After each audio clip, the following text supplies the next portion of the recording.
The environments you're about to explore in The Witcher 2 create a truly rich RPG world. You might have already seen examples of how the communities you will visit are alive with activity.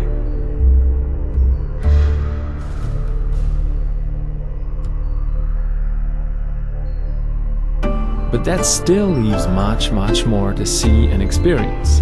A wide range of distinctive locations and environments that comprise a cohesive and highly immersive world.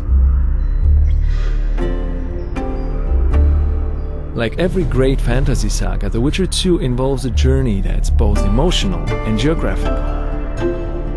As he seeks to solve the mystery that threatens the northern kingdoms, Geralt will cross multiple realms, each with its own landscapes, architecture, and climate. In The Witcher 2, you'll experience numerous types of open locations, such as cities, fields, forests, and many different enclosed ones like taverns, caves, or dungeons.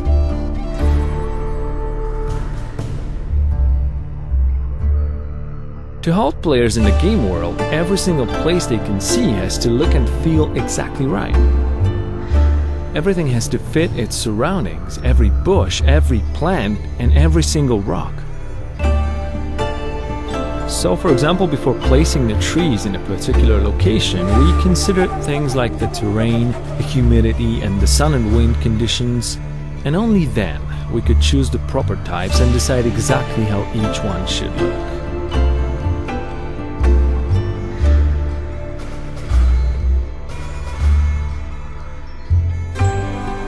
It was also critical to think about appropriate places for the range of plants and herbs Geralt can gather to make potions and mixtures that aid him in combat.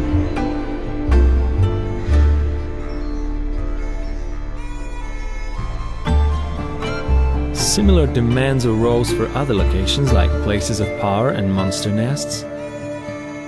Each one had to fit the area where it's found, as well as the gritty, dark feel of the world as a whole.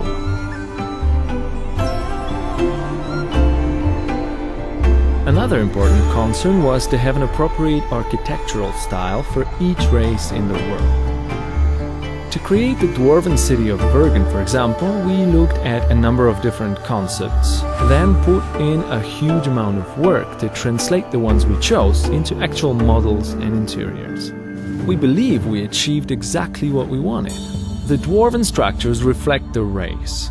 Rough and tumble on the outside, but warm, friendly, and comfortable inside. The environments in The Witcher 2 are also dynamic. They change according to the time and the weather. What's more, these changes aren't just visual, they affect the world.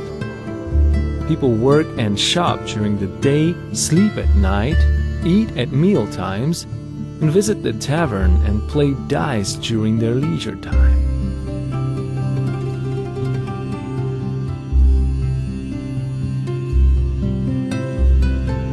When it rains, they take shelter and sometimes complain. Naturally, wild areas away from civilization tend to be more dangerous. You're more likely to run into thugs, monsters, and other enemies, especially at night. Certain places can change according to the choices you make and how they shift the storyline. You may not even see some locations until you decide to replay the game in a different way.